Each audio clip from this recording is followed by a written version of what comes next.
Naam, assalamu alaikum. Mi ɓe musidɓe ɗo den ɗiɗo ka émission maɓɓe ɓe waɗi photo an on ɗon ɗen waɗi vidéo ko ɗum mi waɗino de ndaare taw titre mo ɓe waɗi on vous prenez garde et ne vous impliquez pas dans des choses que vous ne maîtrisez pas ko titre maɓɓe on non titre maɓɓe on vous prenez garde et ne vous impliquez pas dans des choses que vous ne maîtrisez pas. Ɓe waɗi ɗum noon titre on kamɓe tigi ɓe jooɗi e piiji ɗi ɓe maîtrisa par ce que ɓe jooɗi ton hiɓe wulude fi goɗɗo mo ɓe annda ɓe ɗiɗo kala mi annda ɓe mi yewti daale maɓɓe ha hannde gooto e maɓɓe kadi noddita lan hiɓe waɗi ɗum noon titre hiɓe postude toon photo an on ɓe woola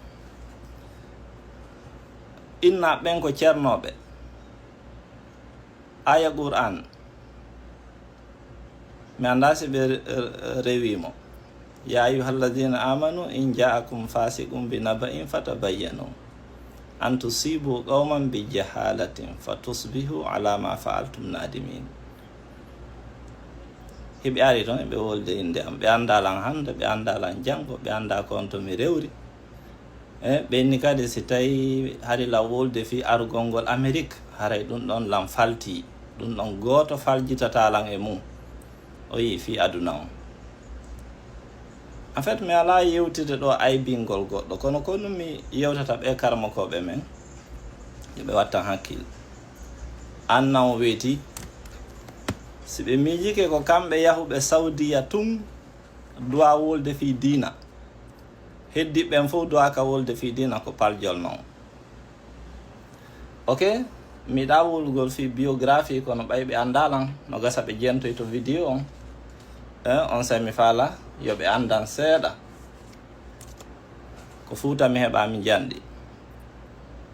kami heɓata duuɓi 10 har mi lanni firude Qur'an kami heɓata duuɓi 15 har mi lanni jangude almaqama mi lanni jangude muhibi firugol mi hunjino sadru temedere ko fanɗi o mi lanni muqaddamatul izziya mi lanni ar-risala tafsir je jangeteɗen ka men har mi jangi tafsir je 3 moko baɓe buysi ben an alano ɗon ko min finaynoɓe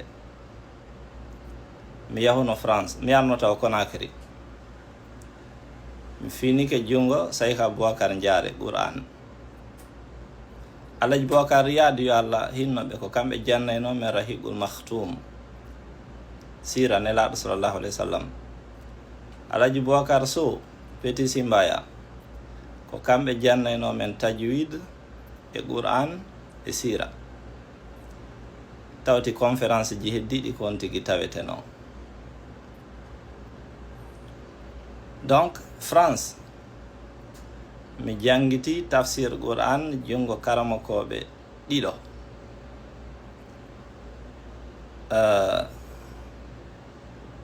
honno Cheikh Abdoul Hamid Yuyu e on say imam Strasbourg on fewdo on say kam yaari Amérique ɗo ɗen mi ati hunjagol Qur'an jungo Cheikh Sad imam 96 on mi rewti jungo Cheikh Hassan nde wotere mi rewti jungo Cheikh Moustapha mi yiltitoy mi rewtiti jungo Cheikh Hassan ɓe jonniran ijaza mi ari mi waɗi master an on e théologie spiritualité ni ko ɗum yoni gollude comparative religion et spiritualité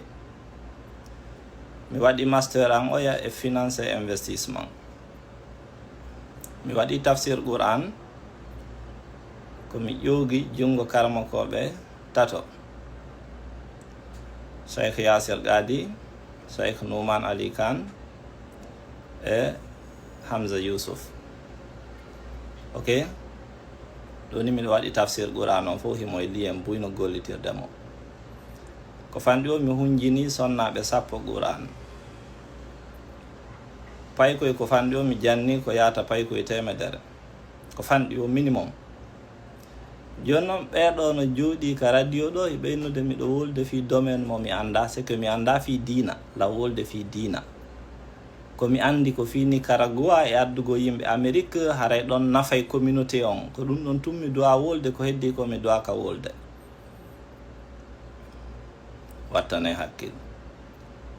taw wolu kon annda onon tigi ko ɗum waɗɗon titre on prenez garde et ne vous impliquez pas dans des choses que vous ne maîtrisez pas onon tigi on maîtrisa fi an on annda fi an on noddal lan en yewtali ha hannde hiɗon jooɗi toon hiɗo wadde émission wolon fi an et puis mi ndaara ko commentaire ji woɓɓe no ko defte juif ɓe ɓen woni janngude no hulɓini karama kojo dowa ka wayirde ni ko ni fayda yoga e karama koɓe wonaɓe fof waddidirta mofte ɗen ukkidira yimɓe ɓen ño'a yimɓe woola fenande hoore maɓɓe woola ko andi hoore maɓɓe woola ko anda hoore maɓɓe heɓo e hoore maɓɓe par ce que ko kon ɗo wolde ɗo fof si mi yaafaki on tun on heɓa e bakkatu miɗo yaafi on noon par ce que on anda woni kon ɗon ko wolde inchallah cippiro amen gon ko woto julɓe ɓen ko ɓe findin hakkille maɓɓe ɗen ɓe gera ɓe anda ko woni islam julɓe ɓen yiɗindira ɓe yurmodira ɓe teddodira feddeji e doctrine ji ko wona jannede arugol waɗa ngaygu e penale hakkude julɓe ɓen ɗum koyo accu yimɓe ɓen ɓe adodira e gollugol ko moƴƴi ɓe ɓatto tagguɗo on kanko tun ñawoyta kono si yogaɓe janngoyɓe ɗo gokkuni ɓe ari ɓe sikki kamɓe ɓe maîtrise gande ɗen fop hiɓe maîtrise dina kam fop goto dowa ka wolde sina kamɓe ɗum ko probléme minen ko ni ɓe feniraynomen ɓeyna chiya ɓe no mari deftere go ɓeyna ko ali duwanone leede ɗum kadi sa woodi ɓe no wonti chiyajo ɓe wola toon kadi haalaji ɓe ari kadi ɓe aybiniri ni jogitiɓe wirdo wattane hakkille taw accutuɗo baye waɗon puutoji aron e ño'ugol yimɓe wolon ko anduɗon e kon anda hara on noddali on tigi on yewtidali on tigi on anda on tigi hande on anda janngo joɗɗon tu wolon heɓoɗon e on tigi woɓɓe go kadi ara waɗa commentaire ji ɓe andama hande ɓe andama janngo ok donc teddungal mon duuɓi 13 ni no gasa onon ɗo wawi inde mi anda fi dina kono duuɓi 13 ni komi imam e juuɗe gouvernement New York on o yi hino baaji an ko imam Elage Bari windi ɗo son daari moƴƴa wona mantagol mi woni wolirde ko miijagol ko fi Nicaragua tum mi andi ko ɗum ɗo mi dowa wolde ko yon andu ɗo wolde kon anda duuɓi 13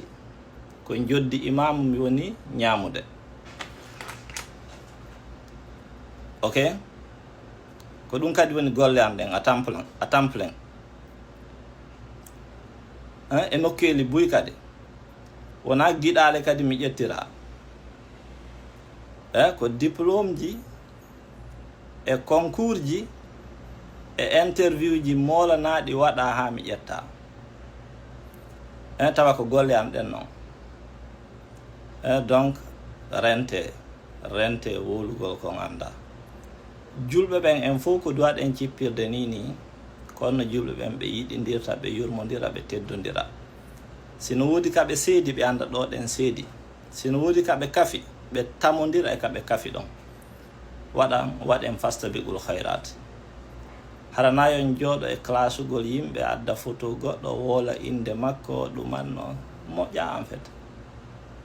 par ce que on anda en yewtali on anda kon to mi wi on anda kon to mi rewri on anda kon ɗum mi jangi e kon ɗum mi janga onon ɗo inde ko non tun jangi ko non tun dowa wolde fi dina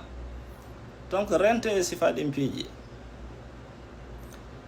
rente ko ɗum noon tumminata on cippirongo noon meɗen continue findingol hakkille julɓe ɓen ɓe anda ko enen waɗa lontiɓe ka hoore leydi ɗo wa kadhalika ja'alnakum ummatan wasatan kadi koye mofte hakkundeje koyen ɓiɓɓe adama